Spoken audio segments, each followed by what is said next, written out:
एक सुबह। शिविन चल उठ, आज की क्लास जल्दी है।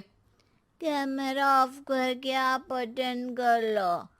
अरे ऐसे छित्तर पड़ेंगे, दादी नानी सब एक साथ याद आ जाएंगी। गीता की लाख मशक्कतों के बाद क्लास तो खत्म हो जाती है, लेकिन उसके बाद शिविन फोन इस्तेमाल करते हुए इंस्टाग्राम रील बनाने लगता है। रसोड़े में कौन था? तुम थी, मैं थी, कौन था? कौन था? हाँ, मैं गरीब हूँ, मैं गरीब हूँ। अरे ओ गरीब के बेटे, आजा, मैं बनाती हूँ तुझे गरीब। मैं बताती हूँ रसोड़े में कौन था। पढ़ाई करने बोलो तो इनकी माँ मर जाती है, और ये पागलपंतियां जितनी मर्जी करा लो। गीता शिविन को डांट रही होती है, तभी रोहन बीच में बोल पड़ता है। अरे बच्चा ही तो है, इतना गुस्सा क्यों कर रही हो? बेटे का साथ देने की इसी एक कोशिश में अब शिविन के साथ साथ रोहन भी गीता के गुस्से की सूली पर चढ़ जाता है।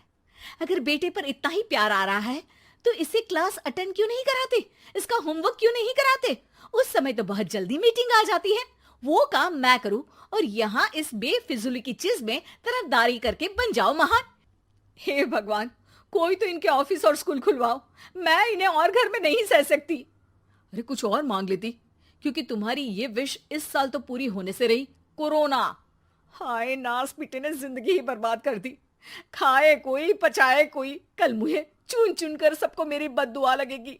उन्होंने दुनिया का और इन बाप बेटे दोनों ने मेरा जीना मुश्किल कर दिया।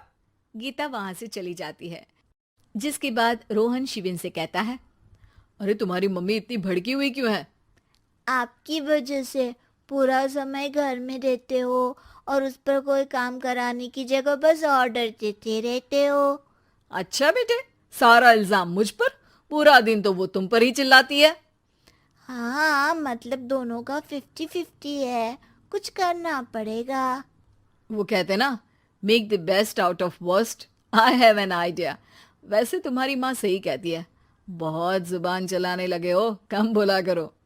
अगली सुबह रोहन और शिविन अपनी गलती को सुधारने के लिए गीता के उठने से पहले घर का आधा काम खत्म कर देते हैं, जिसे देखकर गीता खुश हो जाती है और फिर बाकी बचा काम वो तीनों मिलकर पूरा कर लेते हैं।